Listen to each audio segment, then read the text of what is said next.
Hello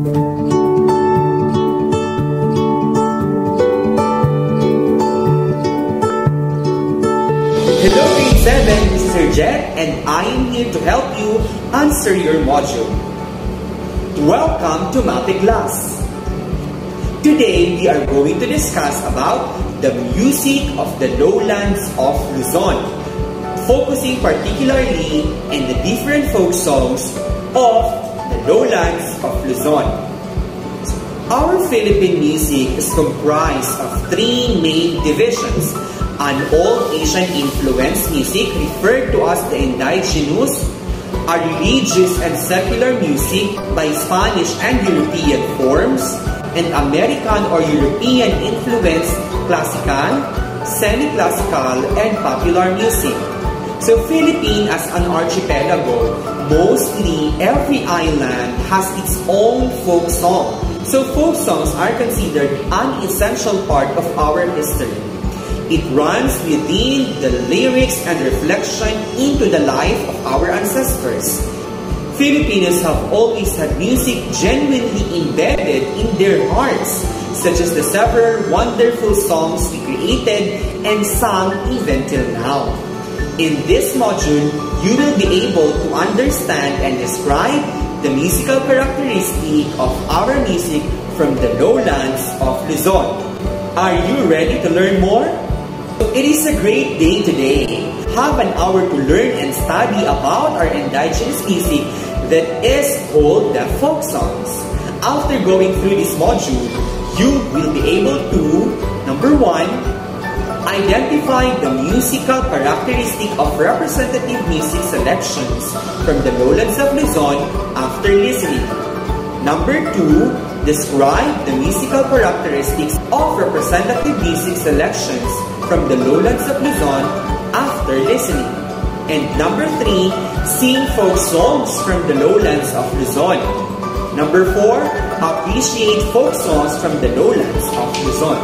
So for me to identify how much you know about the topic, let us first have a pretest. So let us check how much you already know about the folk songs of the lowlands of Luzon. Just encircle the letter of the best answer. Number 1, it is a song originates among the people, passed by oral tradition from one senior or generation to the next, usually without knowing who the composers was.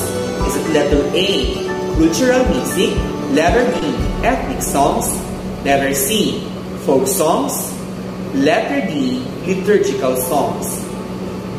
Number 2, how folk songs are traditionally passed? A, through oral singing, B, through tape recording, C, through video clip, or letter D, through written songs? Number 3, how folk songs are learned? A, by going to school, letter B, by listening, letter C, by rote, letter D, by writing? Number 4, how lowland folk songs are performed? A, it is sung in foreign language, B, it is sung in native language, C, it is sung in Bicolano only, or letter D, it is sung in Tagalog only? Number 5, folk songs begin in one key and ends in what key? A, any key, B, minor, C, minor 7th, or letter D, ends in the same key?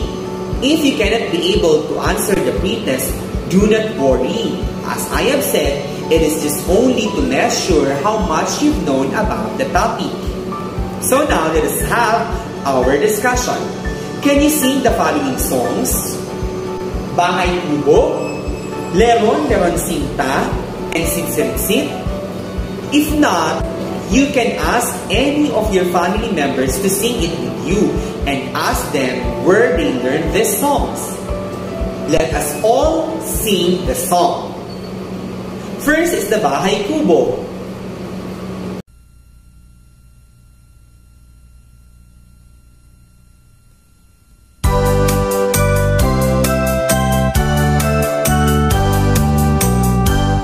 Bahay Kubo.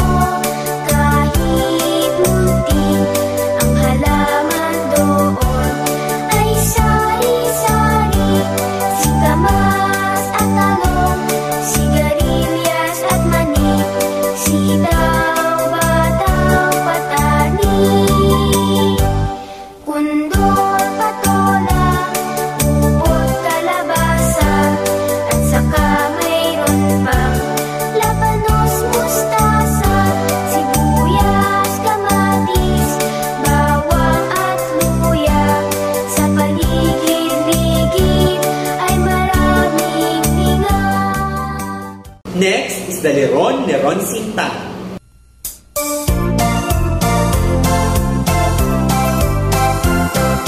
Leron, leron sinta, buko ng papaya, dala-dala'y puslo, sisila ng bunga. Pagdating sa dulo, nabali ang sanga, tapos kapalaran, humanap ng iba. Gumising ka, nene, tayo'y manampalo, dalhin mo ang puslo, sisidlan ng ilog. Pagdating sa tuloy, lalamba-lambayo, kumapit ka, neneng, baka ka mahulog. Ako'y gayahin mo, isang batang matapang. Ang balik ko'y pito, ang sundang ko'y siyam. Ang lalakarin ko'y parte ng limulang. Isang pinggang pansin, ang aking kalaban. Isang pinggang pansin, ang aking kalaban. And finally, let us sing Sit, Sirit, Sit.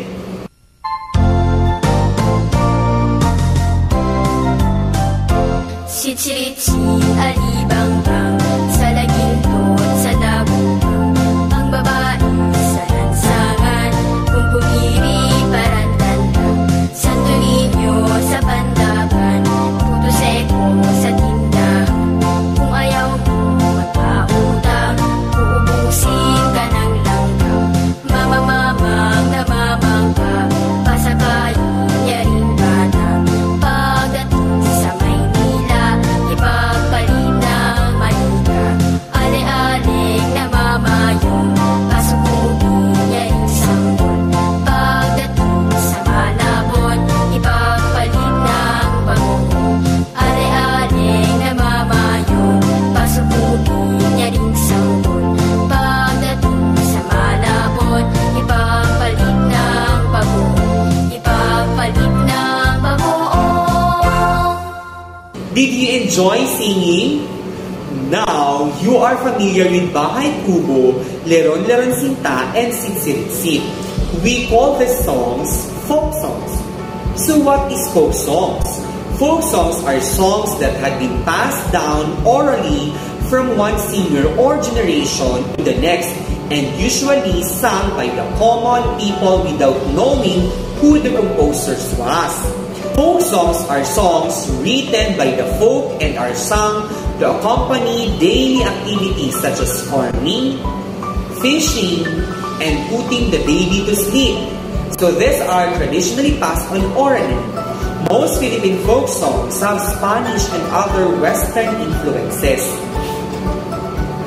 The people created melodic chants and indigenous instruments based on the materials available where they live. The folk songs of Luzon, particularly the lowlands, are performed in his or her native language such as Ilocano, Pangasinense, Kapampangan, Tagalog, Bicolano, and so many more. So to further discuss the topic, let us have the characteristic of folk songs. The first characteristic is it is originally passed down orally to the family and to the other members of the community. Number 2, the composers and the lyricists are usually unknown. We don't know them. Number 3, it is sung in his or her own dialect. Example, Bicolano, Tagalog, Ilocano, and etc. Number 4, it is learned through rote. When we say rote singing, it is learned through frequent repetition of the song. Number 5, it begins in one key and ends with the same key. Example, the Leron Leron Sinta begins in the key of D and ends with the key of D. Number 6, mood can be sentimental, playful, and humorous. Next, concepts are based on nature or people's work, tradition, or culture. Number 8, short and simple. Melody is being repeated for every stanza or usually the same throughout the song. Harmony is simple. melody is singable and sung in relaxed manner. Number 9, either in duple meter or the 2/4, triple meter or the 3/4, or the quadruple 4/4. These are usually found after the G clef. So for our activity, I am going to show you examples of a Bicolano and Tagalog folk songs. Let us determine the dialect, mood, meter, and functions of the song. Fill in the table after each song. The first one is done for you as an example.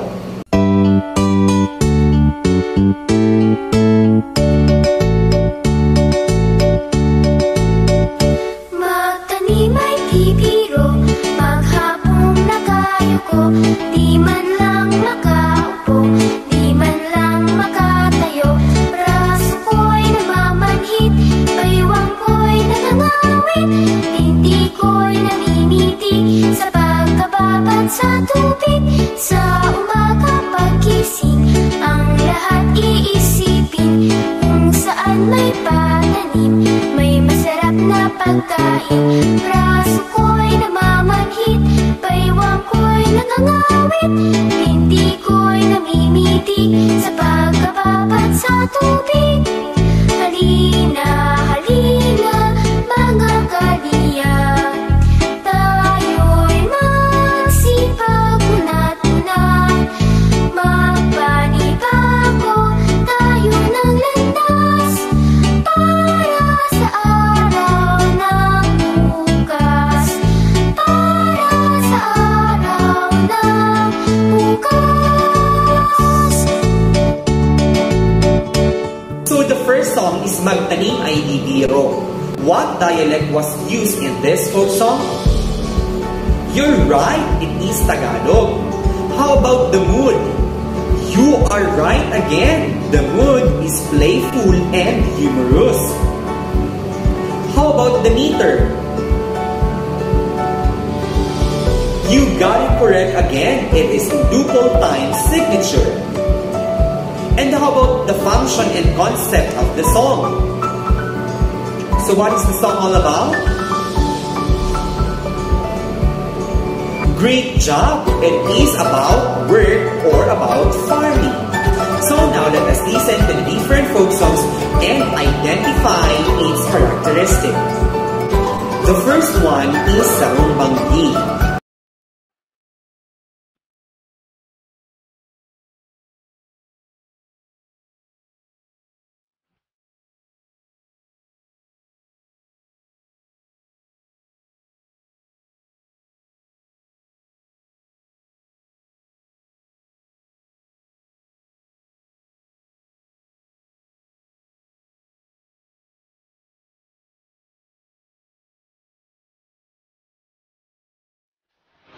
Bagot ako bangon sa sobrang matay.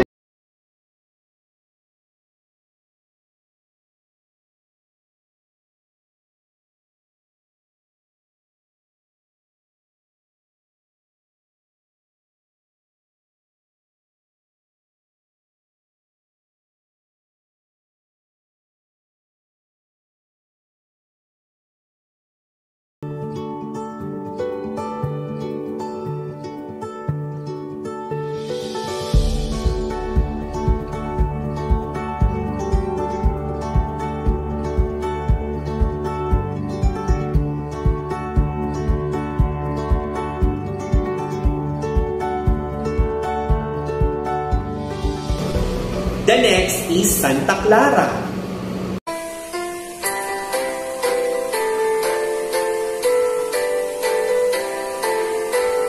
Santa Clara, ang pinong-pinong, ang pangako ko ay ganito. Pagdating ko po sa ubando, ay magsasayaw ng pandango.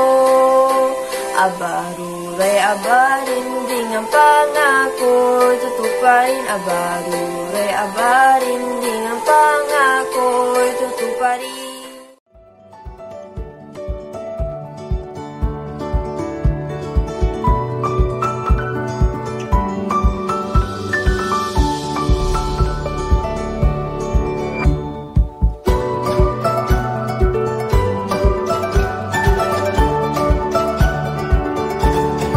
The next is the ating tugong sing-sing.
The next is the Pamulinawin.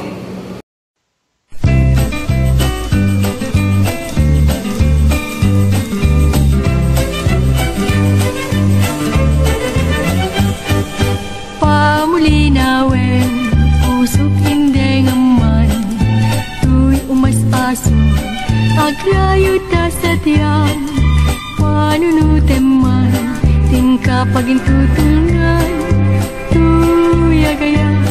Ako ko'y di ta sa tiyang SM ngajak malipatan Kana studio na yanag Turoy sa dingtayan Lugar sa dinuman O wag kang agsaltay Talagan mo kasampitan Lumalagit ka Pusok di mabang-aran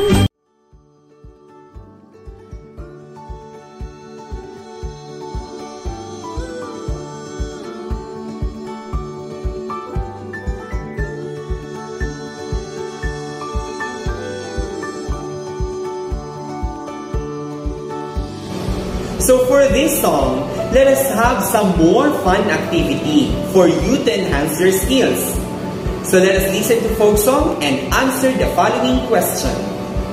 The folk song is entitled, Si Nanay Si Tatay, Di Ko Babayaan. So let us answer the following question. What is the title of the folk song?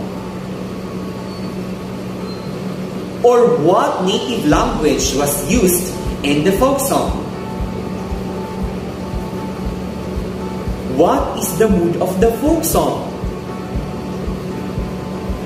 What is the meter of the song? What do you think is the purpose of the song? And how our culture is reflected in this song? Before you can access to the next activity, you must fill in the crossword puzzle with the correct word or words to sum up what we have learned. Are you ready? For number 1, going down, it is also known as the 2-4 times signature. Number 2, for across, this is a song handed down using native language. And number 3, going down again, it influenced most Filipino folk songs. Number 4, going down again, it is learned by frequent repetition of songs. And number 5, it is a manner how folk songs are traditionally passed. Now, you have reached this stage. You may learn the melody of the folk songs from other parts of the lowlands of Luzon like Ating Kupong Singsing, Pamulinawin, or Santa Clara and sing it with your friends and family. How did you feel learning a folk songs and sharing it to others? You can also note some of the folk songs characteristics like this: the dialect, the mood, the meter, and the function or purpose of the song. And now for our assessment, for me to identify how much you've learned from what I have discussed, we are going to have another activity. Let us see if you can already proceed to the next lesson. Complete the sentence by filling out the correct word or words. Choose the letter of the correct answer. Encircle the letter of your answer. Number 1. Blank is a song that originates among the people, passed by oral tradition from one singer or generation to the next, usually without knowing who the composer was. Is it A, cultural music, B, ethnic music, C, folk songs, D, liturgical music? Number 2, folk songs are traditionally passed through blank. A, oral singing, B, tape recording, C, video clip, D, written songs. Number 3, folk songs are learned by blank singing or frequently repeat singing. Is it A, by going to school, B, by listening, C, by rote singing, or letter D, by writing? Number 4, lowland folk songs are being sung in blank. A, Bicolano only, B, foreign language, C, native language, or letter D, in Tagalog only. Number 5, folk songs begin in one key and ends in blank key. A, major, B, minor, C, minor 7, or letter D, the same. Mood of folk songs can be blank, blank, and blank. A, emotionless, humorous and playful, B, humorous, playful, or sentimental, letter C, playful, sentimental, emotionless, and letter D, sentimental, playful, and patience. Number 7, concepts of folk songs are based on blank. A, tradition and culture, B, nature and birth, C, both A and B, or D, none of the above. Number 8, folk songs are blank and blank. A, short and simple, B, simple and complex, D, short and long, or letter D, long and complex. Number 9, triple meter is represented by blank. A, 2-4, B, 3-4, C, 4-4, or letter D, 6-8. Number 10, Philippine folk songs are mostly influenced by A, Chinese, B, Japanese, C, Korean, or letter D, Spanish. So for your additional activities, let us group the following folk songs according to its local origin. Naranyag, Abulan, Duredo, Paru-Parong Bukid, Cadena de Amor, Dungdungwen Kanto, Ano Daw Itong Sigugon, Imariyang Malago, Pen-Pen de Sarapen. So, which among the songs are Bicolano, or Ilocano, Kapampangan, or Tagalog? I am very happy that you have stayed with me up to this part. I hope you have learned from what I have discussed in this video lesson. Thank you very much and see you again on my next Mapeh class. Goodbye, grade 7!